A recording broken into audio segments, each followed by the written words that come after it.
வாழ்க வையகம், வாழ்க வையகம், வாழ்க வளமுடன். குரு வாழ்க, குருவே துணை. சிந்தனையை, உடல் நலத்தை சீர் அமைத்து உய்வித்த குருவே வாழ்க. வாழ்க வளமுடன், வாழ்க வளமுடன், வாழ்க வையகம். சான்ற பெருமக்களே, மகரிஷி அவர்கள் இந்த மனித குலத்திற்கு அருள் இருக்கின்ற வேதத்ரியம் என்ற மனவளக்கலை வாழ்க்கை நெறிமுறை, இது பயிற்சியோடு இணைந்த ஒரு வாழ்வியல். இந்த உலகத்தை எப்படி சீர்படுத்த முடியும் என்று யார் சிந்தித்தாலும் அதற்கு பதிலாக வந்து நிற்பது வேதத்திரியமாகத்தான் இன்றைய வரைக்கும் இருக்கிறது. அது தனி மனிதனிலே தொடங்கி உலகத்திலே நிறைவேறுகின்ற ஒரு இதிகாசம்தான் வேதத்திரியம். தனி மனித மாற்றம் இல்லாமல் சமுதாய மாற்றமோ உலக மாற்றமோ நிகழ்ந்து விடாது. அப்ப தனி மனித மாற்றத்திற்கு என்று மகரிஷி அவர்கள் 5 அம்சங்களை கொடுத்திருக்கின்றாங்க. 5 ஒழுக்க பண்பாடு என்று அதற்கு பெயர். என்னெல்லாம் தனி மனிதன் மாற்றம் பெற வேண்டும் என்றால்,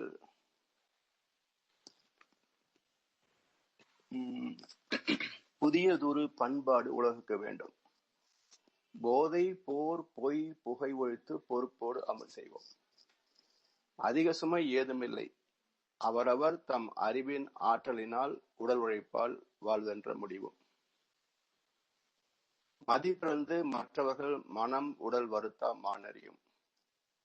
உணவுக்கு உயிர் கொள்ளா நோன்பும். பொது விதியாய் பிறர் பொருளை வாழ்க்கை சுதந்திரத்தை போற்றி காத்தும் பிறர் துன்பம் போக்கும் அன்பும் வேண்டும். இந்த 5 ஒழுக்கங்களை தனி மனித மேன்மைக்காக மகிழ்ச்சி கொடுத்திருக்கின்றார். இதுல மேன்மை அடைந்தால்தான் வேதத்திரியம் பயன்பாட்டுக்கு செயல்பாட்டுக்கு வந்து சேரும். தனி மனித ஒழுக்கம் இல்லாமல் வேதத்திரியம் ஏற்றுக்கொள்ளப்படவே மாட்டாது. ஏன்னா இந்த 14 அம்சங்களிலே விளக்கப்படுகின்ற அனைத்து கருத்துக்களும் இதுவரைக்கும் சமுதாயத்திலே உயிரோடி போயிருக்கின்ற விஷயங்கள். அதை கலைந்தெடுப்பது என்பது அவ்வளவு எளிதில் சாத்தியமானது அல்ல. அப்போ தனிமனித ஒழுக்கத்திலேயே பொது விதியாய் பிறர் பொருளை போற்றி காத்தும் பிறர் துன்பம் போக்கும் அன்பும் வேண்டும். இந்த 2ம் தனி மனிதனிலே தொடங்கி சமுதாயத்திற்கு வெளிவடுகிறது. தன்னை போல பிறரை என்னும் தன்மை வேண்டுமே. அந்த தன்மை வர உள்ளத்திலே கருணை வேண்டுமே. பொன்னை போல மனம் படைத்தால் செல்வம் வேறில்லை. இதை புரிந்து கொண்ட மனிதனை போல் தெய்வம் வேறில்லை. அப்ப தன்னை போல பிறர் எண்ணக்கூடிய ஒரு தகைமை வந்தால்தான் உலக அமைதி சாத்தியமாகும். இருந்தாலும் செயல்பாட்டுக்கு வருவதற்கு முன்பாக முதல்ல ஆச்சாரம், பிறகுதான் அனுஷ்டானம். முதலில் வாழ வேண்டிய வகை தெரியப்படுத்தணும். பிறகு அதுல முயற்சி, பயிற்சி, அப்புறம் வெற்றி. எனவே வேதத்திரியம் உலகத்தில் வெற்றி பெற வேண்டும் என்றால் முதலிலே அது விதைக்கப்பட வேண்டும் சமுதாயத்துல. அந்த வகையில் இந்த கருத்துக்கள் ஐயா சொன்னது போல உலகெங்கும் பரவ வேண்டிய அடிப்படை மனித நேயத்திற்கான செயல்பாடுகள். இதுல முதல் கோட்பாடு போரில்லா நல்லுலகம். இந்த போர் எப்போ துவங்கியது, எப்போ முடிவடையும்?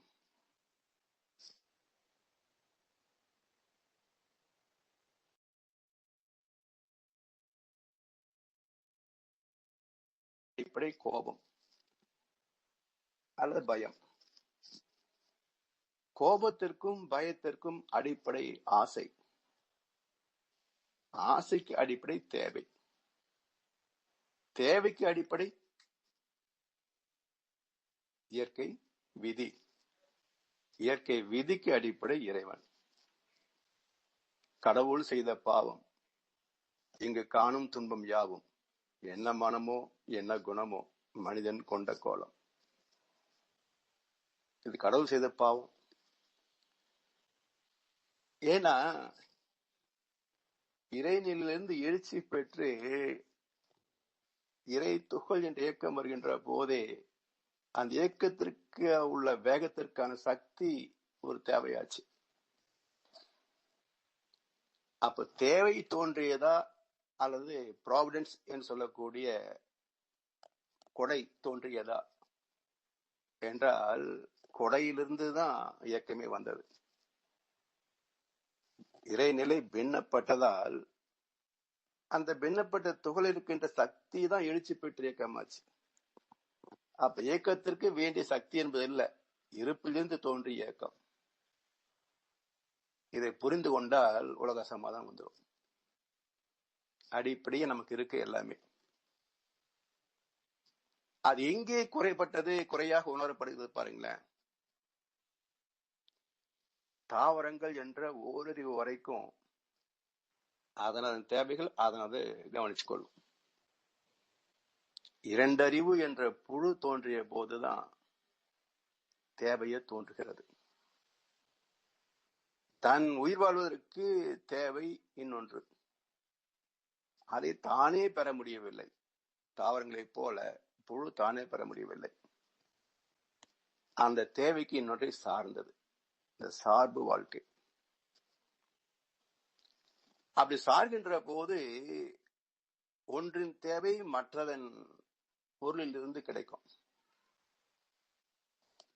இந்த உயிரின பரிணாமத்தில வந்த ஐந்தறிவுல எடுத்துட்டோம்னா ஈஸியா புரிந்து கொள்ளலாம். இப்போ ஒரு புலி பசிக்கிற போது ஒரு மான் தேவையாகுது. இதுக்கு பசியை நீக்குவதற்கான உணவு, அதற்கோ வாழ்க்கை. அப்ப உணவை பற்றுவதா உயிரை காத்துக்கொள்வதா என்ற போராட்டத்துல உணவுக்கு தேடிய போராட்டம் கோபம், உயிருக்காக போராடிய போராட்டம் பயம். இந்த ரெண்டின் வெளிப்பாடுதான் பகையும் அதற்கிடையே நடக்கின்ற ஒரு போராட்டமே யுத்தமாக மனித குலத்திலே வந்தது. அப்ப மூலம் அங்கேயே ஒரு தேவைக்கான ஒரு போராட்டம் இருக்கிறது. எதனால் வந்தது? தன் உணவை தானே உற்பத்தி செய்து கொள்ள முடியாததால் வந்த போராட்டம். இப்ப மனிதனுக்கு என்ன குறை? Human resources and natural resources என்று இரண்டு சொல்லுவோம். இயற்கை வளம், மனித வளம்.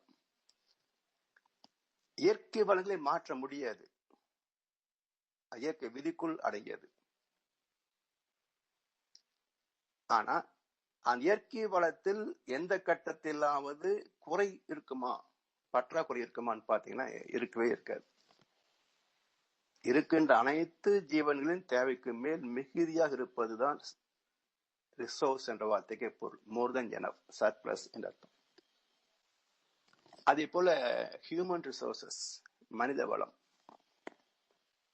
ஆதி மனிதனை காட்டும் இன்றைய மனிதனுக்கு எத்தனை திறம் இருக்கிறது,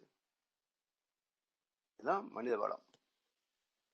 அப்ப மனித வளத்தை கொண்டு இயற்கை வளங்களை பயன்படுத்துகின்ற போது விளைவு எல்லோருக்கும் நிறைவான வாழ்க்கை அமைவது தானே.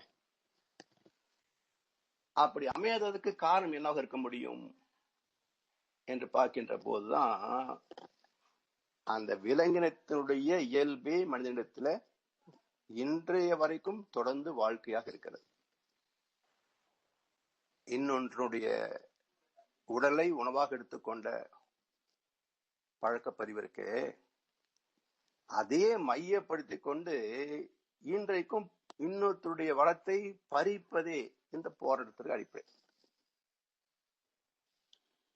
இன்று வரைக்கும் போருக்கான காரணம் என்னன்னு ஒரு ஆராய்ச்சி செய்து பார்த்தால் என்னவாக இருக்க முடியும்?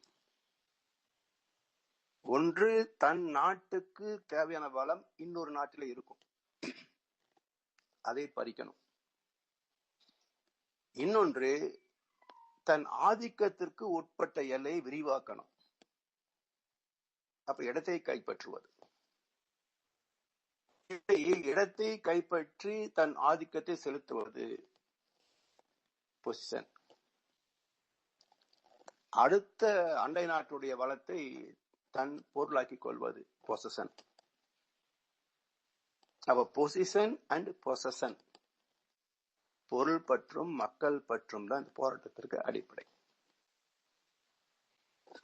அதனால இது தேவைதானா என்று மகரிஷி ஒரு ஆராய்ச்சி கொடுக்கிறார். இதுவரைக்கும் கிட்டத்தட்ட பல 1000 ஆண்டுகள், 20 லட்சம் வருஷம் சொல்றாங்க விஞ்ஞானத்துல. மனிதனம் தோன்றி 20 லட்சம் வருஷம் ஆச்சுன்றாங்க. ஆனா இன்று வரைக்கும் இந்த போராட்டம் ஓயவே இல்லை. ஏதோ அந்த ட்வின்டர் பிளாஸ்டுக்கு பிறகு ஓரளவுக்கு இரு நாடுகளுக்கு இடையே உள்ள யுத்தம் குறைஞ்சிருக்கு. அது இல்லைன்னு மறுக்க முடியுமா? அதற்கு முன்பு எப்பவும் ஏதோ ஒரு இடத்துல 2 நாடுகளுக்கு இடையில யுத்தம் நடந்து கொண்டே இருக்கும். இது ஒரு நல்ல மாற்றம் என்று கூட சொல்லலாம். ஆனாலும் இது இன்னும் முழுமைப்படுத்த வேண்டும் என்றால் ஓருலக ஆட்சி வந்தாதான் இதெல்லாம் நீக்கப்படும். அதற்கு மகரிஷி சில பாடல்கள் மூலமாக இந்த கருத்துக்களை வேதத்திரியம் என்ற ஒரு தனி நூலாகவே கொடுத்திருக்கிறார். இந்த தத்துவ உலகம் பாத்தீங்கன்னா, தத்துவ ஞானம் இதிகாசங்கள் பார்க்கிற போது மனித வாழ்க்கை எப்படி லகுப்படுத்துவது என்ற வகையிலே சாத்திகமான போதனையாக இருக்கும். சாமி சொல்றாங்க, எத்தனையோ பேரறிஞர் இவ்வுலகில் மாந்தர் குலம் இனிது வாழ சுத்த சன்மார்க்க நெறி தொகுத்து விலக்கி பரவ வழிகள் செய்தார். உத்தமர்கள் உழைப்பின் பயன் ஒழுக்கம், அறம், உள்ளுணர்வு பல பேர் பெற்றார். அத்தனை மீறி போர் அவ்வப்போ மனிதர்களை அழிக்கும் என்றோ. ஒரு பக்கம் இது, இன்னொரு பக்கம் இதை தாண்டி போராட்டம் தொடர்கிறது. இதுக்கு ஒரே வழி என்ன என்றால், ஓர் உலக ஆட்சியினால் யுத்த பயம் ஒழிந்துவிடும். அந்த ஓருலக ஆட்சிக்கு ஜெனரல் கவுன்சில், செக்யூரிட்டி கவுன்சில் என்று 2 அமைப்புகள் ஐநா சபையில உண்டு. ஆனா தனி நாட்டினுடைய இராணுவத்தை ஒழுங்குபடுத்தக்கூடிய விதி அங்க இன்னும் வகுக்கப்படவில்லை. இராணுவம் இருந்தால் தானே யுத்தம் செய்ய முடியும். இராணுவமே இல்லை என்றால் யாரை வைத்துக் கொண்டு யுத்தம் செய்வது? சரி, 2 நாளுக்கு இடையில யுத்தத்திற்கான காரணத்தை பார்த்தோம். ஒன்று இடத்தை பற்றணும், அல்லது பொருளாதாரத்தை கை வைக்கணும். இப்போ பொருளை சமப்படுத்தி விட்டால் எல்லோருமே சமமான பொருளாதாரத்தில் வருகின்ற போது இன்னொருத்தருடைய தேவை எடுக்கக்கூடிய நிலை வராது. இடத்திற்கு என்று ஒரு எல்லை கோடு, அது இயற்கையால் வகுக்கப்பட்டது. பவுண்டரி எங்க பாத்தீங்கன்னா, ஒண்ணு கடலாக இருக்கும், அல்லது மலையாக இருக்கும், அல்லது காடாக இருக்கும். வேற என்ன வகை? இதெல்லாமே இயற்கை அமைப்பால் அமைந்தவை. அது மனித வாழ்க்கைக்கு பயன்பாட்டுக்கு உகந்தது அல்ல. அதனால் அங்கங்கே பிரிவுபட்டது நிலப்பகுதிகள். அந்த எல்லை கோடுகளை பராமரிக்கின்ற கடமை ஐநா சபைக்கே வந்துவிட்டால் எல்லை தகராறு கிடையாது. அப்ப மிக எளிதில் களையக்கூடிய வழி என்ன என்றால், ஓர் உலக ஆட்சி. இந்த உலகத்திற்கே ஒரே ஒரு அரசாங்கம் போதும். அதே போல ஒரே ஒரு ஆட்சி முறை போதும். We have capitalism, we have communism, we have socialism, but we don't have humanism. அது இருந்து விட்டால் இந்த மூன்றும் அர்த்தமற்று போய்விடும். மனித நேயமே சமுதாய வாழ்க்கை, வேற என்ன வேணும்? ஒருவருக்கொருவர் ஒத்து உதவி வாழ்வது என்ற பண்பாடு விரிவடைந்து விட்டால் எந்த வகையிலேயும் போட்டி பொறாமை என்ற மன வேகத்திற்கே இடம் இருக்காது. அதனால் ஓர் உலக ஆட்சியினால் யுத்த பயம் ஒழிந்துவிடும். போர் ஒழிந்தால் வீரர்களும் பொருட்களும் நற்சேவைக்காம். பார் முழுதும் ஏழ்மை போம், பண்பாடு சிறந்தோங்கும். சீர்திருத்த வாழ்வு அப்போ சித்திக்கும் சிந்திப்பீர். ஓரளவுக்கு ஆட்சி அமைந்து விட்டால் ராணுவம் ஐநா சபை ஏற்றுக்கொள்ளும். எந்த தனி நாட்டுக்கும் சொந்தமாக ராணுவம் இருக்கக்கூடாது. அப்ப யுத்த பயம் இல்லை. அது மட்டும் இல்ல, வீரர்களும் பொருட்களும் நற்சேவைக்கேயாம். எத்தனை மனித உழைப்பு, மேன் அவர்ஸ், அது வீணா போகுது.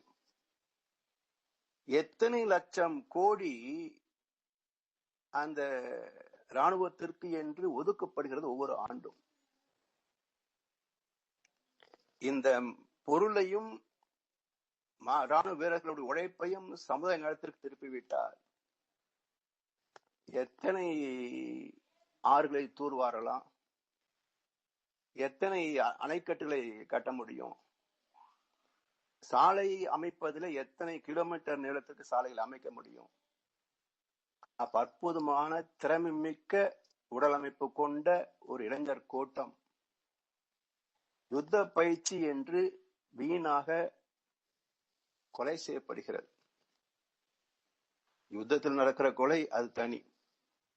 இது ஒரு கால கொலை, மனித உழைப்பு கொலை, பொருள் விரயம். இதெல்லாம் நல்வாழ்க்கைக்கு திருப்பி விட்டால் எவ்வளவு மேன்மைகளை சந்திக்க முடியும். பார் முழுதும் ஏழ்மை போம். யுத்தத்திற்கு கொடுக்கிற பணத்தை எல்லாம் நீங்க திருப்பி சமுதாய சேவைக்கு அனுப்பினீங்கன்னா மக்கள் தரம் எப்படி உயர்ந்து போகும்? ஏழ்மையே இருக்காம போயிடும். பண்பாடு சிறந்து ஓங்கும். ஒருவருக்கொருவர் ஒத்து உதவி வாழ்வதுன்னு சிறந்த பண்பாடு. மனித நேயம் என்பது அதுதானே. பிற உயிர் படுகின்ற சுக துக்க உணர்வுகளை கூர்ந்து அறிவால் ஆராய்ந்து அந்த ஜீவன் படுகின்ற துன்பத்தை நீக்குகின்ற செயல்தானே ஈகை, கருணை. அதான் உச்சக்கட்ட பண்பாடு தானே. சீர்திருத்த வாழ்வு அப்போ சித்திக்கும் சிந்திப்பீர். சீர் என்றால் இயற்கை சட்டம், தி லா ஆஃப் நேச்சர் என்பதை இரண்டே எழுத்துக்களில் குறிப்பிட வேண்டும் என்றால் அது சீர் என்ற வார்த்தை. அந்த இயற்கை சட்டத்திற்கு ஏற்றாற் போல மக்களுடைய எண்ணம் சொல் செயலை இணைப்பது, திருத்தி அமைப்பது சீர்திருத்தம். அந்த உயர்ந்த வாழ்வு அப்போ சாத்தியமாகும். அதனால உலக பொது ஆட்சி என்ற உயர் திட்டம் ஒன்றுதான் போர் எழாமல் ஒவ்வொரு நாட்டை அதனின் மக்கள் தம்மை அச்சமின்றி பாதுகாக்கும்.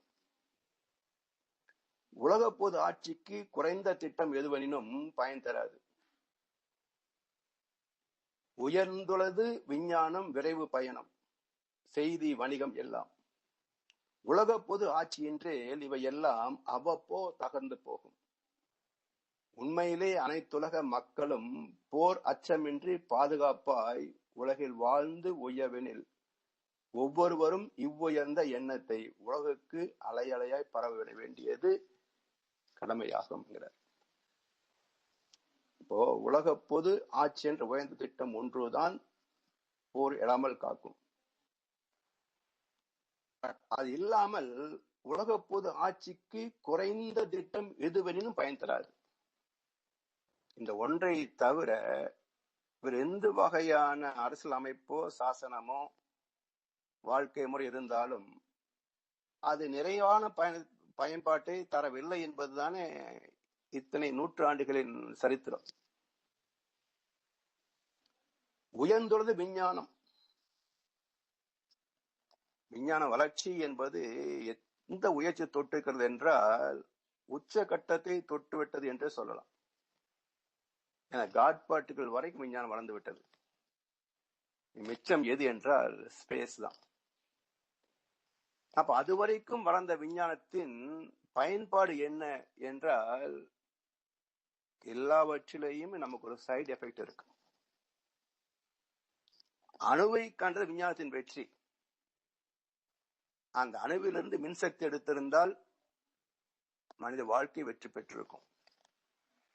அந்த அணுவை கொண்டு குண்டு தயாரிக்கலாம் என்று கண்டுபிடித்த விஞ்ஞானத்தின் வீழ்ச்சி. இப்ப இன்று வரைக்கும் அணுகுண்டு வைத்துக் கொண்டுதானே ஒவ்வொரு நாட்டும் இன்னொரு நாட்டை மிரட்டி கொண்டிருக்கிறது. அப்ப விஞ்ஞானத்திலே 2 முனைகள் உண்டு. ஒன்று மேன்மைக்கானது, இன்னொன்று அழிவுக்கானது. அதான் இருமை வகை தெரிந்து ஈண்டு அறம் பூண்டோர் பெருமை பிறங்கிற்று உலகு என்றார் வள்ளுவர் பெருந்தகை. இருமை என்றால் கூர்மை, நேர்மை என்று 2 வகை. கூர்மை என்பது எதையும் கூர்ந்து நுணுகி ஆராய்ந்து இந்த இயற்கை வளங்களை வாழ்க்கை வளத்திற்காக பயன் கொள்கின்ற அறிவுத்திறம். அது விஞ்ஞான வளர்ச்சி. அப்படி விஞ்ஞானத்தால் உருவாக்கப்படுகின்ற பொருட்கள் எவ்வகையிலேயும் மனிதனுக்கு பாதிப்பு இல்லாத வகையில் அமைய வேண்டும் என்றால் அங்கே நேர்மை என்ற ஒழுக்கம், தத்துவம் இருக்கணும், அறம் இருக்கணும். அப்ப நேர்மை தவறிவிட்டால் விஞ்ஞானம் பயனாகாது, மாறாக பல வகையிலும் துன்பத்தை கொடுக்கும். அப்ப விஞ்ஞானம் உயர்ந்துள்ளது. அதன் காரணமாக விரைவு பயணம், செய்தி, வணிகம் எல்லாம், டிரான்ஸ்போர்டேஷன் அண்ட் கம்யூனிகேஷன். இது எதற்காக வளர்ந்தது? இறைநிலை ஒரு விஞ்ஞானியின் மூலமாக எதற்காக வேக வாகன வசதியையும் விரைவு தகவல் தொடர்பு வசதி உருவாக்கியது. இப்போ ஆகா விமானங்கள் மூலமாக பல்லாயிரம் மணி தூரத்தை சிறிது நேரத்திலே கடந்து விட முடிகிறது. அந்த அளவுக்கு வேகம் வந்தாச்சு. ஒரு வினாடிக்குள்ளாக உலகத்தின் எந்த மூலையும் தொடர்பு கொள்ளக்கூடிய அளவுக்கு தகவல் தொடர்பும் வந்துவிட்டது. ஸோ டிரான்ஸ்போர்டேஷன் அண்ட் கம்யூனிகேஷன் இவை இரண்டும் ஏன் வந்தன என்றால் இந்த பூமியின் அமைப்பு ஒரே மாதிரி இருக்காது. எல்லா வளங்களும் எல்லா இடத்திலும் ஒரே மாதிரி அமையாது. பக்கம் அரபு நாடுகளிலே பெட்ரோலியம் கிடைக்கும், உணவுப் பொருள் கிடைக்கல ஒரு காலம் வரைக்கும். மற்ற பகுதியில உணவுப் பொருள் நிறைவாக கிடைக்கும், பெட்ரோலியம் கிடைக்காது. அப்ப பண்டம் மாற்று தேவை. அவனுக்கு உணவு தேவை, நமக்கு வாகனத்துக்கு எரிபொருள் தேவை, மாற்றிக்கொள்கின்றோம். அப்போ ஒரு செய்தி இங்கே குறைபாடு இருக்கிறது, இங்கே தேவை இருக்கிறது, இங்கே மிச்சம் இருக்கிறது, ஒரு செய்தி. அடுத்து ஒரு போக்குவரத்து, அந்த பொருளை எங்கே தேவையோ அங்கே தேவைப்பட்ட அளவுக்கு அனுப்பி வைப்பது. இப்படி விஞ்ஞானத்தின் வளர்ச்சி எதற்காக என்றால் இந்த உலகின் பூமியின் அமைப்பின்படி எங்கே பொருள் மிகுதி இருக்கிறதோ அவற்றை, எங்கே பொருள் தேவைப்படுகிறதோ அந்த இடத்திற்கு அனுப்பி வைப்பதற்கான செய்தியும் போக்குவரத்தும். இப்படி உயர்ந்துள்ளது விஞ்ஞானம், விரைவு பயணம், செய்தி, வணிகம் எல்லாம். உலக பொது ஆட்சி என்றேல் இவையெல்லாம் அவ்வப்போ தகர்ந்து போகும். அந்த நிர்வாகத்துல பதுக்கல் வந்துவிடும். ஏன்னா பதுக்கி வைத்தா பற்றாக்குறை வரும், விலை ஏறும். அப்ப அதிகப்படிய லாபத்தை ஈட்டலாம். அப்ப இடையிலே வணிகன் வந்துகின்ற போது லாப நோக்கத்திற்காக பொருளை சீராக நிறுவுவதிலே சிக்கலை ஏற்படுத்தி விடுவோம். Artificial deficiency. அப்ப அந்த செயற்கையாக உருவாக்கப்பட்ட ஒரு பற்றாக்குறை மக்கள் மத்தியில குழப்பத்தையும் விலைவாசி உயர்வை ஏற்படுத்திவிடும். உண்மையிலே அனைத்துலக மக்களும் போர் அச்சமின்றி பாதுகாப்பாய் உலகில் வாழ்ந்து உயர்வெனில் ஒவ்வொருவரும் இவ்வுயர்ந்த எண்ணத்தை உலகுக்கு அலையலையாய் பரவிவிட வேண்டியது கடமையாகும். இது ஏன் தேவை? நான் மட்டுமே சௌரியமா இருந்தா போதுன்றது இந்த வினாடி வரைக்கும் ஒவ்வொரு மனிதனுக்குள்ளும் இருக்கின்ற அடிப்படை உணர்வு. இது காரணம் என்ன அப்படின்னா, நாளைக்கு நமக்கு என்ன செய்யறது என்ற ஒரு அன்செக்யூரிட்டி, ஒரு பாதுகாப்பின்மை தான் இந்த பொருளை சேர்த்து வைப்பதற்கு அடிப்படை. இன்னொருடைய பொருளை எடுப்பதற்கும் அதுதான் காரணம். எப்பவும் எல்லாமும் கிடைக்கும் என்றால் பதுக்குற வேலையும் இருக்காது, ஒதுக்குற வேலையும் இருக்காது. அப்ப இயற்கை நீதி என்ன என்றால், உலகம் என்ற மண் மீது அனைவரும் பிறந்தோம். இதுல யாருக்கு உரிமை அதிகம், யாருக்கு உரிமை இல்லை, யாருக்கு உரிமை குறைவுங்க? ஒரு கூட்டம் இன்னொரு கூட்டத்தை அழிக்க முனைகிறது என்றால் அழிப்பதற்கான உரிமையை யார் தந்தார்? உலகத்தில் உள்ள 780 கோடி மக்களிலே ஒருவன் இன்னொருவனை அழிப்பதற்கு, கொலை செய்வதற்கான உரிமையை, பட்டயத்தை யார் கொடுத்தாங்க இவனுக்கு? நான் எப்படி சர்வ சுதந்திரத்தோடு உரிமையோடு பிறந்தேனோ அதே போலத்தான் ஒவ்வொரு உயிரும் பிறக்கிறது. அதனுடைய பிறப்பு உரிமை சுதந்திரம். அது யாரும் கொடுக்க முடியாது, வாங்க முடியாது, அழிக்க வேணா முடியும். அதை அழித்து விட்டுத்தான் சுதந்திரம் பெற்றோம் சொல்றோம். ஆனால் யாரும் அது கொடுக்க முடியாது. நம்ம அழித்தான், அழிக்கிறத நிறுத்திக்கிட்டான், அவ்வளவுதான். அப்ப உலகம் என்ற மண் மீது அனைவரும் பிறந்தோம். உயிர் காக்கும் காற்று ஒன்றே மூச்சு விடுவதற்கு. எத்தனை மதம் காற்றில், எத்தனை மதம் கடல் நீரில், எத்தனை மதம் சூரியனில், இந்த உலகத்தில் எத்தனை மதம் பூமியை தவிர. அப்ப உயிர் காக்கும் காற்று ஒன்றே மூச்சு விடுவதற்கு உலகெங்கும் ஒளி வீசும் சூரியனும் ஒன்றே, உள்ள கடல் ஒன்றே நீர் ஆவியாகி பொழிய. உலகில் இன்று உள்ளோர் இதில் ஒன்றும் செய்ததில்லை. ஒவ்வொருவரும் பிறந்து வாழ்ந்து செத்து போவார். உலகில் ஒரு குழுவினர் மற்றவரை கொன்று உயிர் வாழ்தல் நீதியெனில் கொலைஞர்களே மிச்சம். வந்தா ஒரு அணி இன்னொரு அணியை கொன்று குவிக்கிறது. கொலை உண்டவன் தோற்று போனான், கொன்றவன் ஜெயம் பெற்றான். ஜெயிச்சவனுக்கு பேர் என்னங்க? வெற்றி வீரன். இன்னொரு பேர் சொன்னா கொலைகாரன். அப்போ மிச்சமானது கொலைகாரன் அப்படின்னா இவனுக்கு பிறக்கின்ற குழந்தை என்னவாக இருக்கும்? கொலைகாரர்களுக்கு புத்திரர்களா இருக்கிறீர்கள் என்பதை குறித்து உங்களுக்கு நீங்களே சாட்சியா இருக்கிறீர்கள் என்று பைபிள் ஒரு வசனம் உண்டு. அது தொடர்ந்து ஜீன் வழியா அந்த கொலை குற்றம் தொடர்ந்து கொண்டே இருக்கும். அதனாலதான் இந்த போர் என்பதை அழிக்க வேண்டும் என்றால் முதல்ல மனசு தெரியணும். எதுக்கு தேவையது சொல்லுங்க. என்ன பண்ண போறோம்? எப்படி இருந்தாலும் அவன் ஒரு காலத்துல சாகத்தான் போறான். தானா போற உயிரை நீயா ஐயா அனுப்பி வைக்கிற நிரந்தரமா? உலகையே கட்டி ஆண்ட சாம்ராட் எல்லாம் கடைசியில என்ன ஆனாங்க? எல்லாம் வாழ்க்கை தோத்து போனவங்க தான். அதை புரிந்து கொண்டு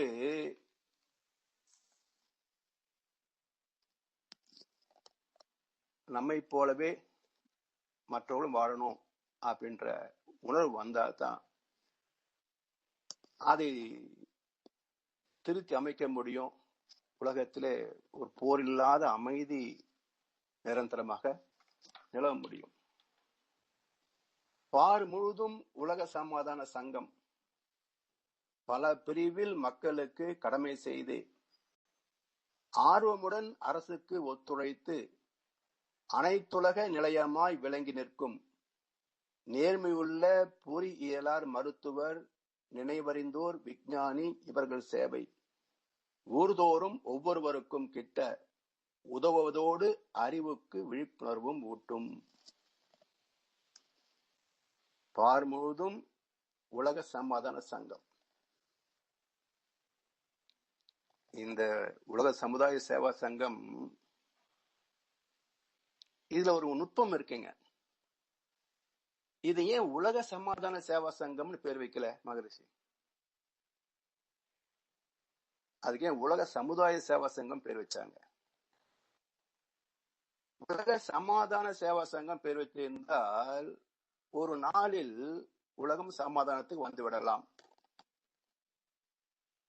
வந்த பிறகு மீண்டும் அது போர் தொடங்காது என்பதற்கு என்ன உத்தரவாதம்? மனிதன் தோன்றிய போது யுத்தத்தோட பிறந்தான்.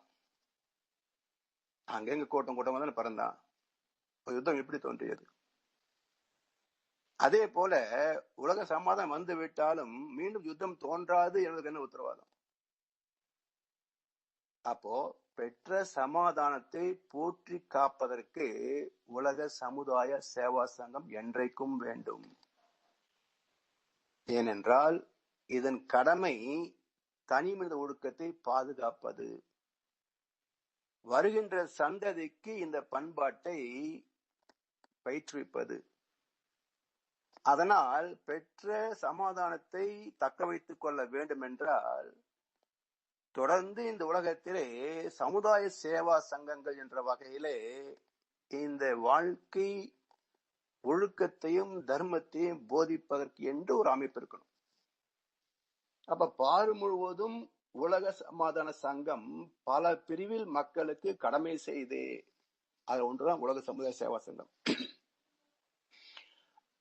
ஆர்வமுடன் அரசுக்கு ஒத்துழைத்து அனைத்துலக நிலையமாய் விளங்கி நிற்கும் நேர்மையுள்ள பொறியியலார். அனைத்துலக நிலையமாய் விளங்கி நிற்கும். அது நிற்பதற்கு எது ஆதாரம் என்றால் நேர்மையுள்ள பொறியியலார். சமீபத்துல தமிழ்நாட்டுல எங்கேயோ ஒரு சின்ன அணைக்கட்டு கட்டினாங்க. 4 மாசம் பொத்துட்டு வெளியே வந்துச்சு தண்ணி. அப்ப யாரு வியாபாரியா கட்டினா அந்த அணைக்கட்டு? விஞ்ஞானம் தானே கட்டினா, சிவில் இன்ஜினியர். இவர் படிச்சு பட்டம் வாங்கினாரா இல்ல காசு கொடுத்து பட்டம் வாங்கியிருப்பாரா? அவரை கேட்டு அவர் வியாக்கியம் சொல்லுவார்னு வச்சுங்களேன். அப்போ இந்த அளவுக்கு கீழ் இதை நான் கட்ட மாட்டேன்னு சொல்லிட்டு வெளியே போக வேண்டியது தானே.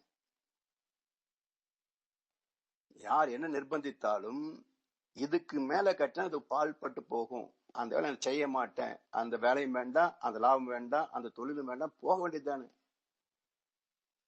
ஏன் அதுக்கு ஆளானா?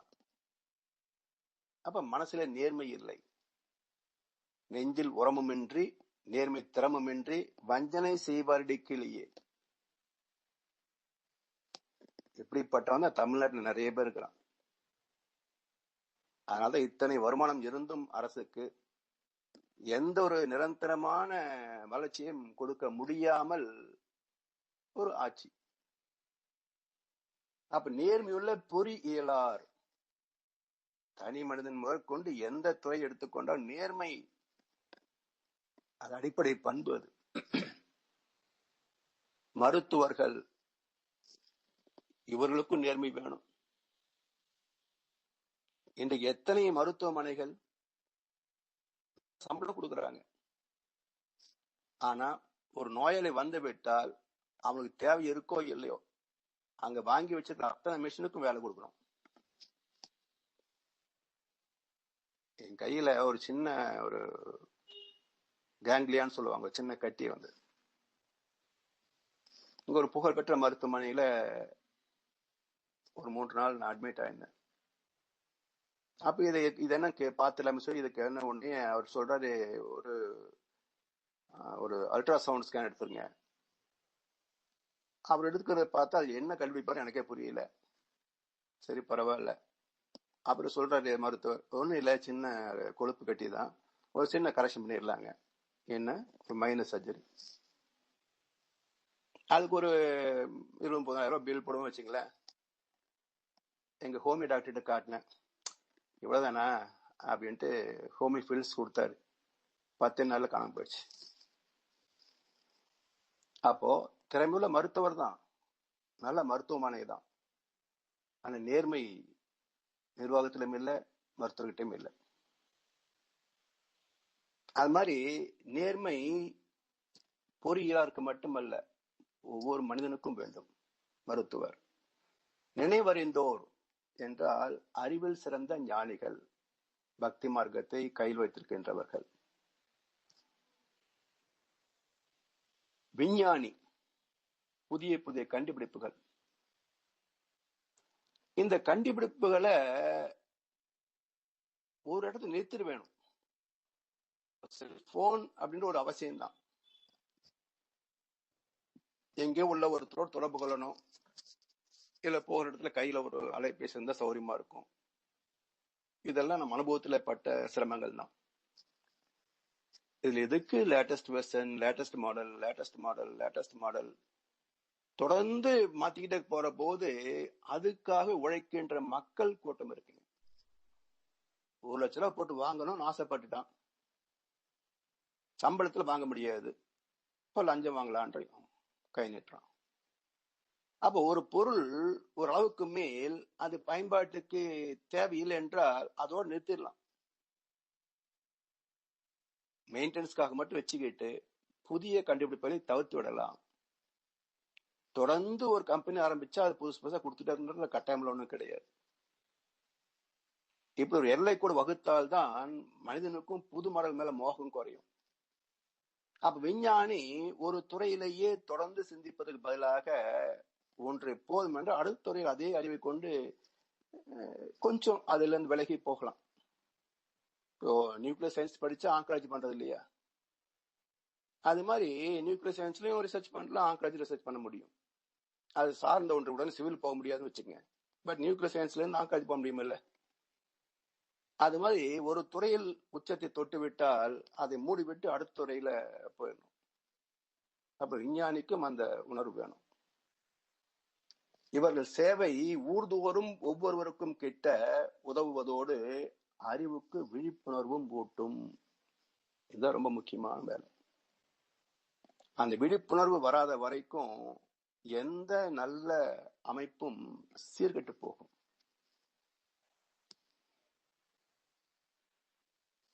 இதுல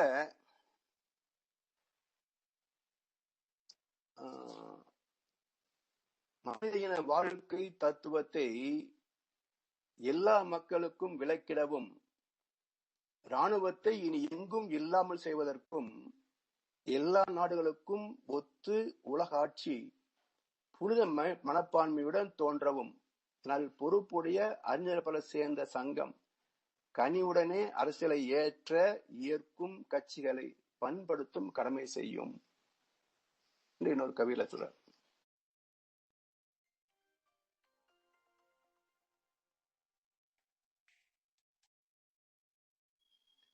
மனித இன வாழ்க்கை தத்துவத்தை எல்லா மக்களுக்கும் விளக்கிடவும். இதான் தனி மனித பண்பாடுன்னு சொன்ன 5 ஒழுக்க பண்பாடு. ஒவ்வொரு மனிதனுக்கும் தேவைகள் உண்டு. தேவைகளுக்கு எல்லை என்ன? வசதிகளை பெருக்கிக் கொண்டே போவது அப்படின்னா எல்லோருக்கும் சமமாக நிறவ முடியுமா? முடியாது.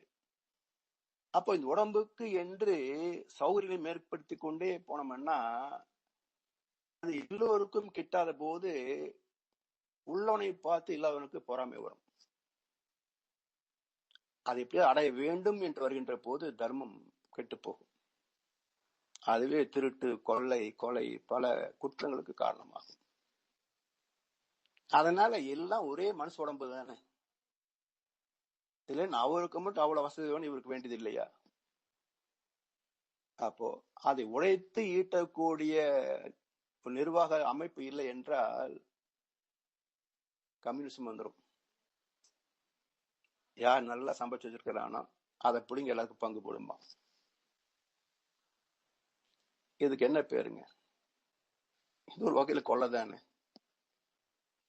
அதனால அவரவர் தம் அறிவின் உழைப்பினால் உடல் ஆற்றினால் வாழ்வது. உழைக்கணும். அவர் உழைத்தும் நிறைய பெற முடியவில்லை என்றால் அதிகமா உழைப்போன் கொடுத்து உதவணும். இப்போ ஒரு ஆபீஸ்ல எடுத்துக்கங்களேன், ஹைலி எஃபிஷியன்ட் 2 பேர் இருப்பான்.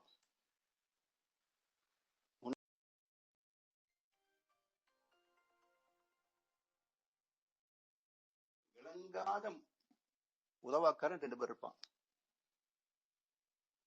இதுக்கு இடையில ஒரு 6 பேர் இருப்பாங்க. இப்படி 10 பேர் ஒரு ஆபீஸ் வச்சுங்களேன்.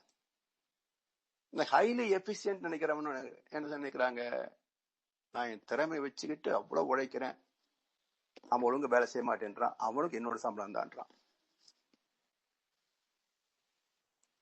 நமக்கு திறமை கொடுத்ததே அவன் வேலை செய்ய மாட்டான், அதை சேர்த்து செய்யறதுக்காகத்தான். அப்ப நிர்வாகத்தின் வேலை என்ன என்றால், எல்லாரும் ஒரே மாதிரி வேலை வாங்க முடியாது. ஏன்னா எல்லாரும் ஒரே மாதிரி அந்த இன்ஹரண்ட் கேரக்டர்ஸ் உள்ள முடியாது, கெப்பாசிட்டி ஒரே மாதிரி இருக்காது. அவனுடைய திறமைக்கு தகுந்தாற்ப வேலை செய்யறானா, அதைத்தான் பார்க்கணும். நிர்வாகத்தினுடைய உச்சகட்டம் என்னன்னா, எத்தனை தொழிலாளர்கள் இருந்தாலும் ஒவ்வொருவரும் அவரவர் திறமைக்கு அந்த ஃபுல் எஃபிஷியன்சி யூஸ் பண்றானா, அதைத்தான் பார்க்கணும். அவுட்புட் பார்க்க கூடாது. அப்ப திறமை உள்ளவன் இல்லாதவன் எல்லாமே நிறைய போயிடும், ஆட்டோமேட்டிக்கா நிறைய போயிடும். அப்ப எல்லோருமே அவரவர் தம் அறிவின் உழைப்பினால் ஆற்றலினால் வாழ்வது. அதுல பேதம் உண்டு, மனிதனுக்கு மனிதன் பேதம் உண்டு. அதை கம்பேர் பண்ணக்கூடாது. இறைவன் கொடுத்த திறமை, அவனுக்கு இறைவன் கம்மியா திறமை கொடுத்திருக்கின்றான், என் திறமை அவனுக்காக வேலை செய்யுது என்று அந்த ஏற்புத்தன்மை வர வேண்டும் என்றால், இந்த வாழ்க்கை தத்துவத்தை ஒவ்வொருவருக்கும் விளக்கி சொல்லக்கூடிய அமைப்பு இருக்கணும். அதை கல்வியில இணைத்து விட்டால் சிறப்பு. கல்வி என்றால் எழுத்தறிவும் தொழிலறிவும் மட்டும் அல்ல, இந்த இயற்கையை பற்றிய, இறை தத்துவத்தை பற்றிய, அதை சார்ந்து வாழ்கின்ற அற வாழ்க்கையை பற்றிய விளக்கம் சேர்ந்திருக்கணும். அப்ப கல்வி என்றால் எழுத்தறிவு, தொழில் அறிவு, ஒழுக்க பழக்கங்கள், இறை தத்துவ அறிவு, இந்த 4ம் சேர்ந்த வாழ்க்கை தத்துவம். அந்த மனிதன வாழ்க்கை தத்துவத்தை எல்லா மக்களுக்கும் விளக்கிடவும், இராணுவத்தை இனி எங்கும் இல்லாமல் செய்வதற்கும், எல்லா நாடுகளும் ஒத்து உலகாட்சி புனித மனப்பான்மையுடன் தோன்றவும். உலகாட்சி எப்ப தோன்றுனா புனித மனப்பான்மை. அது சுயநல மனப்பான்மை உள்ள வரைக்கும் அது வெளியே வராது. புனிதமான மனப்பான்மை வேண்டும். நல்லவங்க தான் அதை செய்ய முடியும், ஒத்துக்க முடியும். இல்லை என்றால் கொள்ளையடிப்பதில் வல்லமை காட்டும் திருட்டுலகமாக மாறிப்போம். நல் பொறுப்புடைய அறிஞர் பலர் சேர்ந்த சங்கம் கனிவுடனே அரசியலை ஏற்கும் கட்சிகளை. இப்போ ஏப்ரல் 6 இங்க தேர்தல், நல்லவங்களுக்கு வாக்கு போடுங்க, நல்லவங்க வாக்கு போடுங்கன்றாங்க. யார் நல்லவங்க? அதுக்கு விளக்கம் போட்டு பட்டியல் போட்டா வேணா அவருக்கு ஓட்டு போறது இல்லைன்னு முடிவு பண்ணலாம். இருக்கிறது எல்லாமே ஒரே மாதிரி தான் இருக்குது. இல்ல யார நல்லவன் நம்பி ஓட்டு போடுறது? சமீபத்துல ஒரு சிந்தனை வந்தது, இவங்களால அரசியல்வாதின்னு பேர் வச்சிருக்காங்கல்ல, அதை மாத்தி அரசியல் திருடர்கள் பேர் வச்சிடலாம். ஏன்னா ஒருத்தரும் அரசியல்வாதி இல்லை இங்க தமிழ்நாட்டுல, எல்லாம் அரசியல் திருடர்கள் தான். அந்த திருட்டுல கொஞ்சம் பங்கு பேதம் வித்தியாசம் இருக்கும், அவ்வளவுதான். நலம் பலவும் வாழ்வில் அளித்து இன்பம் ஊட்டி நல்ல முறையில் அமைதி காட்டும் இந்த உலக சமாதானத்தில் ஆர்வமுள்ள உயர்ந்த அறிவாளிகள் சேர்ந்து ஒருமித்து எங்கும் நில உலக பொது சங்கம் நிறுவி மக்கள் நினைவினிலே இத்திட்டம் பதியச் செய்ய பல தேசத்தும் கிளைகளை பரப்பி பகுத்தறியும் ஆர்வத்தை ஊட்ட வேண்டும். எங்கும் நில உலக பொது சங்கம் நிறுவி மக்கள் நினைவினிலே இத்திட்டம் பதியச் செய்ய பல தேசத்தும் கிளைகளை பரப்பி பகுத்தறியும் ஆர்வத்தை ஊட்ட வேண்டும். நலம் பலவும் வாழ்வில் அளித்து இன்பம் ஊட்டி நல்ல முறையில் அமைதி காட்டும் இந்த உலக சமாதானத்தில் ஆர்வமுள்ள உயர்ந்த அறிவாளிகள் சேர்ந்து ஒருமித்து எங்கும். இந்த சேர்ந்து ஒருமித்து கடவுள் தத்துவத்தை வச்சுக்கிட்டு எத்தனை பிராண்ட் இருக்குங்க. எல்லாரையும் தனித்தனிவாக ஒரு நேர்காணல் செய்தால் எல்லாரும் சொல்லுகின்ற ஒரே பதில், மக்கள் மனதிலே தெய்வ பக்தி ஏற்படுத்தணும், தர்மத்தை விதைக்கணும். அப்ப இத்தனை மதம் எதுக்கு, இத்தனை பிராண்ட் எதுக்கு, எல்லாம் ஒன்னா இருங்களே அப்படின்னா இல்ல இல்ல, எங்கிறது சிறப்பு. அப்ப என்ன சொல்றாங்க, எல்லாத்தையும் ஒப்பிட்டுட்டு அப்புறம் ஏன் கட்சிக்கு வந்துடுன்றான். அப்ப கலைச்சிட்டு ஒரு பொதுவான ஒரு பேரை வைங்க. என் பேரும் வேண்டாம், உங்க பேரும் வேண்டாம், பொதுவான பேர் வைங்க. அது மாதிரி சேர்ந்தாலும் ஒருமித்தல். எல்லாம் ஒரே பொருள் தான் விற்கிறான், அவன் ஒருமித்து வைக்க மாட்டான். கடவுள் வச்சுக்கிட்டு என்ன வியாபாரம் உலகத்தில் நடக்குதுங்க. அப்ப எல்லோருடைய நோக்கம் ஒன்று என்றால் ஒரு அமைப்பு போதுமே, ஒரு மதம் போதுமே, உலகத்துல ஒரு சமயம் போதுமே. அப்ப அந்த ஒருமித்தல் ஏன் வருவதில்லை என்றால் வித்யா கர்வம். மற்றவங்களோட எனக்கு அது நிறைய தெரியும், நான் சொல்ற மாதிரி எல்லாரும் சேரணும், நான் ஏற்படுத்திருக்கிறதுல தான் எல்லாரும் வந்து சேர்ந்துக்கணும் அப்படின்னு நல்லவர்களே ஆனாலும் சேர்ந்தாலும் ஒருமித்தல். அந்த ஒருமித்து போகணும் அப்படின்னா இறை தத்துவத்திலேயே இணைந்திருக்கின்ற சாதாரண கர்வம், வித்யா கர்வம், இதெல்லாம் முற்றிலும் அழிந்தவர்களால் மட்டுமே சாத்தியமாகும் ஒருமித்தல். அப்படி சேர்ந்து ஒருமித்து எங்கும் நில உலக பொது சங்கம் நிறுவி,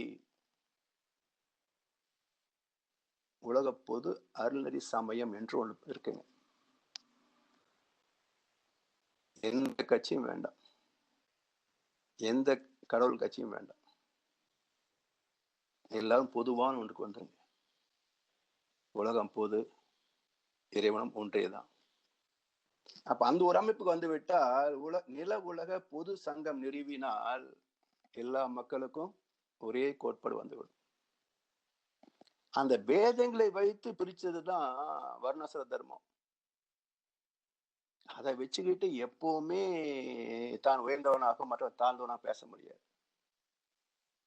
வர்ண ஆசிரமம் என்றால் அறிவிலே அடைகின்ற பக்குவம், அது பிறப்பால் வருவது அல்ல. கொடுப்பவன் தானே மேல் ஜாதி, கொடுக்காதவனே கீழ் ஜாதி, படைத்தவன் பேரால் ஜாதி வைத்தான் பாழாய் போன இந்த பூமியிலே கண்ணதாசன். என்னங்க, படைத்தவன் பேரால் ஜாதி வைத்தான் பாழாய் போன இந்த பூமியில. அதான் வர்ணாசிர தர்மம். எங்க தர்மம்? வர்ணாசிரம் அதர்மம். அது வர்ணாசிரம அதர்மம், தர்மம் கிடையாது. அப்ப வர்ணாசிரமத்தினுடைய உண்மை பொருள் புரிந்தால் அது தர்மம். ஆனா நடப்பது வர்ணாசிர அதர்மம். ஜாதி வச்சுதான் பிரிச்சு பேசுறான். அப்ப பிறப்பில் வருவதல்ல ஜாதி பேதங்கள், அது அறிவின் பக்குவத்திலே வருவது. அப்படி நில உலக பொது சங்கம் நிறுவி மக்கள் நினைவினிலே இத்திட்டம் பதிய செய்ய பல தேசத்தும் கிளைகள் பரப்பி, தொழிற்சாலையில மட்டும் வியாபாரத்துல மட்டும் உலகம் பூரா பிராண்ட் வைக்கணும். சரவணபவன் ஹோட்டல்னா உலகம் பூரா திறந்து வச்சா பெருமை, எல்லா இடத்துலும் ஹோட்டல் நடத்துறேன் அப்படின்னு. அது மாதிரி பண்பாட்டை வளர்ப்பதற்கு உலகம் பூரா ஒரு கிளைகளை பரப்புங்கள. பகுத்தறியும் ஆர்வத்தை ஓட்ட வேண்டும். அப்ப எதையும் பகுத்து பார்க்கின்ற அறிவு வேணுங்க முதல்ல. அறிவு எல்லார்ட்டையும் இருக்கு. எப்பொருள் எத்தன்மை தாயினும் அப்பொருள் மெய்ப்பொருள் காண்பது அறிவு. எப்பொருள் யார் யார் வாய் கேட்பினும் அப்பொருள் மெய்ப்பொருள் காண்பது அறிவு. அப்ப அந்த அறிவு இருக்குல்ல நம்ம கிட்ட, பயன்படுத்தணுமே. அப்படி பயன்படுத்தாத போது இவர் எல்லாமே அவருக்கு தொண்டர்களாக கட்சிக்காரர்களா மாறி போறாங்க. அப்ப இவன் வேலை என்ன, எப்போ இப்படியே இருக்க வேண்டியதுதான். என்ன, எப்போ ராஜாமா இருக்க வேண்டியதுதான். அப்ப சிந்தனையில் பகுத்தறிவை பயன்படுத்தினால் மட்டுமே சாமானியனும் தலைவனாகலாம். பகுத்தறிவை பயன்படுத்தவில்லை என்றால் அவன் பரம்பரை ஏழையாத்தான் இருக்க முடியும்.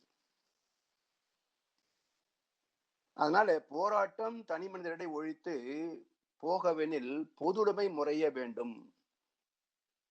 போர் உலகில் ஒழிந்து அமைதி நிலவ வென்றால் பொதுவாக உலக பேரரசு வேண்டும்.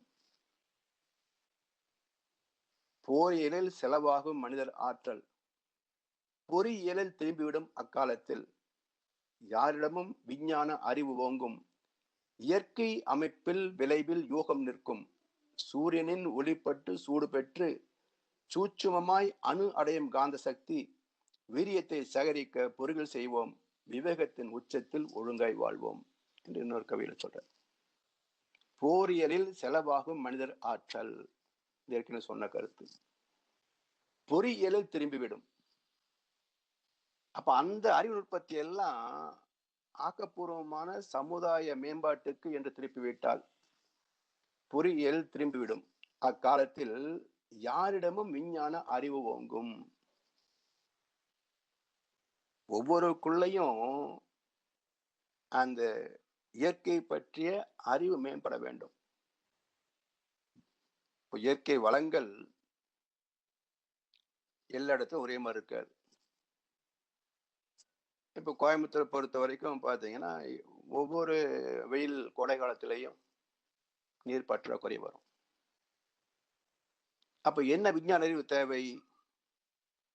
மழை வருகின்ற காலத்துல அது வருவதற்கு முன்பே ஆறுகள் எல்லாம் தூரெடுத்து பெய்கின்ற நீர் கடலிலே போய் கலக்காத அளவிலே அல்லது கலக்கின்ற அளவை குறைக்கின்ற அளவிலே சேமிப்பு திட்டங்களை வகுக்க வேண்டும். அப்ப அந்த விஞ்ஞான அறிவு இருந்தால்தான் ஒவ்வொரு மனிதனும் சிக்கனம் திருத்தம் என்ற வகையில நீரை பயன்படுத்திக் கொள்ள முடியும், மின்சாரத்தை பயன்படுத்திக் கொள்ள முடியும், உணவுப் பொருளை பயன்படுத்திக் கொள்ள முடியும். அப்ப வாழ்க்கை வளங்கள் அடிப்படை உணவு, நீர், மின்சக்தி, மருத்துவம், கல்வி இவையெல்லாம். இந்த இயற்கை வளங்களை பயன்படுத்துகின்ற உரிமை ஒவ்வொரு மனிதனுக்கும் உண்டு. ஆனால் வீண்படுத்துகின்ற செயல் அந்த உரிமை ஒரு மனிதனுக்கும் கிடையாது. You have every right to utilize the natural resources, but you don't have any rights to waste the natural resources. அதை புரிந்து கொள்கின்ற அறிவு தான் விஞ்ஞானம். அப்ப தினசரி குடும்ப வாழ்க்கையில எந்த பொருளை எப்படி பயன்படுத்துவது என்ற அறிவுக்கு பேர் விஞ்ஞானம் தான். அப்ப யாரிடமும் விஞ்ஞான அறிவு ஓங்கும். இயற்கை அமைப்பில் விளைவில் யோகம் நிற்கும். இயற்கை அமைப்பு விளைவு அதை அனுமதிக்கின்ற யூகம் புரிந்து கொள்ளணும். ஏன் துன்பம் வருகிறது, ஏன் பற்றாக்குறை வருகிறது, காரணம் என்ன என்று ஆய்ந்து பார்க்கின்ற அறிவு யூகம். அந்த யூகத்தால் இயற்கை விதியை புரிந்து கொள்ளலாம். அதுக்கு ஏற்ப என்ன மாற்றம் செய்ய முடியும் அதை செய்யலாம். மாற்ற முடியவில்லை என்றால் எப்படி சமன்படுத்திக் கொள்வது? இப்படி இயற்கை அமைப்பில் விளைவில் யூகம் நிற்கும். சூரியனின் ஒளிப்பட்டு சூடு பெற்று சூட்சுமமாய் அணு அடையும் காந்த சக்தி. வெளிச்சம் இந்தியாவில் பகல் நேரம், அமெரிக்கால கனடாவில் இரவு நேரம். எது வெளிச்சமா மாறுச்சு? சூரியன் வெளிச்சமா இருக்கு அப்படின்னா பூமியை விட 19 லட்சம் மடங்கு பெருசு சூரியன். இப்போ ஒரு ஸ்ட்ரீட் லைட் கீழே ஒரு கல் வச்சுட்டு வெளிச்சம் மறைச்சிட முடியுமா? 1000 கைகள் மறைத்து நின்றாலும் ஆதம் மறைவதில்லை. இந்த மாதிரி அது மறையாது அல்லவா? அப்ப பூமியை விட 19 லட்சம் மடங்கு பெரிய சூரியன் வெளிச்சம் என்றால் இந்த பூமி எப்படி மறைக்க முடியும்? அப்ப சூரியன் வெளிச்சம் இல்லை, அதுவும் இருட்டுதான். சூரியனிலிருந்து வருகின்ற அலைகள் கருநிற காந்த அலைகளே. அந்த ஹீலியம் அலைகள் பூமியின் காந்த மண்டலத்தோடு ஊடுருவுகின்ற போது எந்த பகுதி சூரியன் நோக்கி இருக்கிறதோ அந்த பகுதியில இந்த பூமியின் காந்த களம் அடைகின்ற தன்மாற்றம் வெளிச்சமாக வெப்பமாக மாறுகிறது. அப்போ சூட்சுமமாய் அணு அடையும் காந்த சக்தி, அந்த வீரியம் இங்க வெளிச்சமாக வெப்பமாக இருக்கிறது. இதை சேகரிக்க பொறிகள் செய்வோம். சோலார் எனர்ஜி அது இரவில பயன்படுத்திக் கொள்ளலாம், இல்லை பகலை மற்ற சாதனங்களை வைக்குவதற்கு பயன்படுத்திக் கொள்ளலாம். விவேகத்தின் உச்சத்தில் ஒழுங்காய் வாழ்வோம். அப்ப மனித வாழ்க்கை எங்கே எல்லா வகையிலையும் சௌகரியமாக அமைதியாக நிறைவாக வாழ முடியும் என்றால் விவேகத்தின் உச்சத்தில், அறிவின் முழுமை, அந்த முழுமை பேச்சிலே தான் வாழ்க்கை செம்மை அடைய முடியும். அதனால போர் இல்லாத உலகம் சாத்தியம்தான் என்றால் அதற்கு அடிப்படை தனி மனித மாற்றம். நமக்குள் இருக்கின்ற போர் நம்முடைய தேவைக்கும் இருப்புக்கும் இடையே உள்ள யுத்தம், நம்முடைய எண்ணங்களுக்கும் இயற்கை நிகழ்வுக்கும் இடையே நடக்கின்ற யுத்தம், நம்முடைய எதிர்பார்ப்புக்கும் யதார்த்தத்திற்கும் இடையே நடக்கின்ற யுத்தம். இதுக்கு பேர் குருட்சேத்திரம். அப்ப ஒவ்வொரு மனிதனுக்குள்ளும் ஒரு தொடர் யுத்தமாக வாழ்க்கை ஒரு போராட்டமாகத்தான் இருக்கிறது. அப்ப தனி மனிதன் தன்னை வெற்றி கொள்ளாமல் உலகத்தை எப்படி வெற்றி கொள்ள முடியும்? அதனால் தனி மனித அமைதியே உலக அமைதிக்கு வித்தாகும். மனித மனம் அமைதியை பெறாமல் உலக அமைதி சாத்தியமே கிடையாது. தனி மனிதனுக்கு உணவு இல்லைன்னு ஜகத்தின் அழித்திடுவோம் என்றார் பாரதியார். ஒரு மனிதன் சரியில்லை என்றால் உலகத்துல அமைதி தங்க முடியாது. அவன் ஏதோ ஒரு வகையில மக்களை கிளப்பி விட்டு பிரச்சனை உண்டு பண்ணி கொண்டேதான் இருப்பான். அதனால எல்லோருக்கும் ஒரு பொதுவான மனம் வேணும்.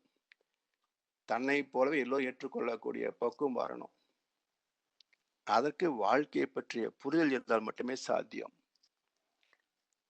அதுக்கு தான் மகரிஷி அவர்கள் ஐந்தொழுக்க பண்பாட்டை மையப்படுத்தி விட்டு பிறகுதான் வேதத்தை அமைத்திருக்கின்றாங்க.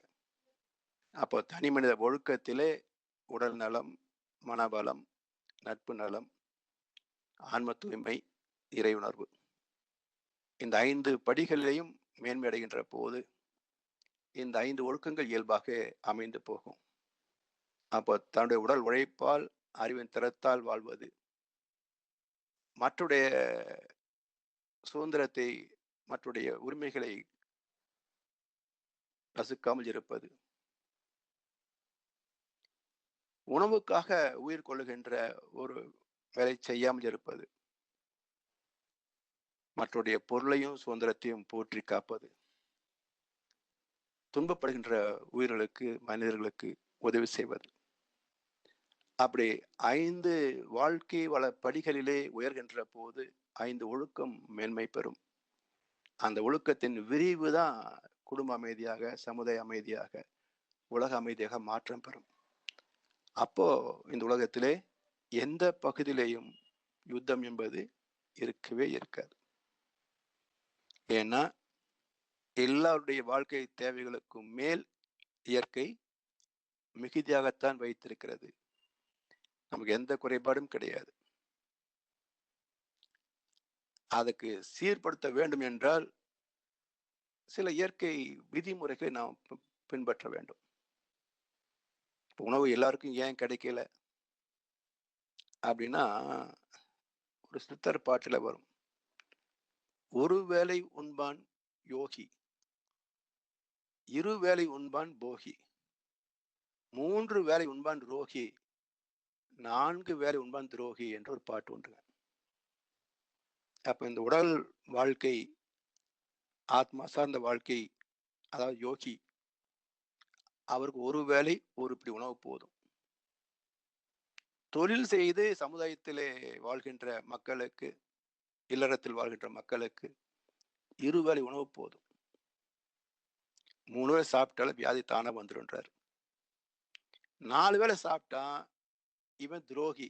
ஏன்னா 2 பேர் சாப்பாட்ட ஒருத்தர் சாப்பிட்டுறான். அப்ப இந்த விகிதாச்சாரத்தின்படி எல்லோருக்கும் 2 வேளை உணவுன்னு மாற்றிவிட்டால், இந்த உலகத்துல எந்த மனிதனாவது உணவு பற்றாக்குறையால், பட்டினியால் சாவானா? சாத்தியமில்லையே. அதே போல என்ன ரியல் எஸ்டேட் பிசினஸ்ங்க? கீழ ஃப்ளைட்ல இருந்து கீழ பார்த்தோம்னா, ஏகப்பட்ட இடம் பொட்டலா கிடக்குது.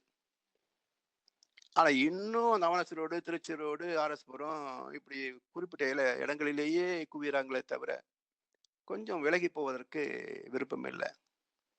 அரசாங்கம் அதுக்கு தகுந்த மாதிரி இன்ஃப்ராஸ்ட்ரக்சர் டெவலப்மெண்ட் பண்ணி தர்றதும் இல்ல.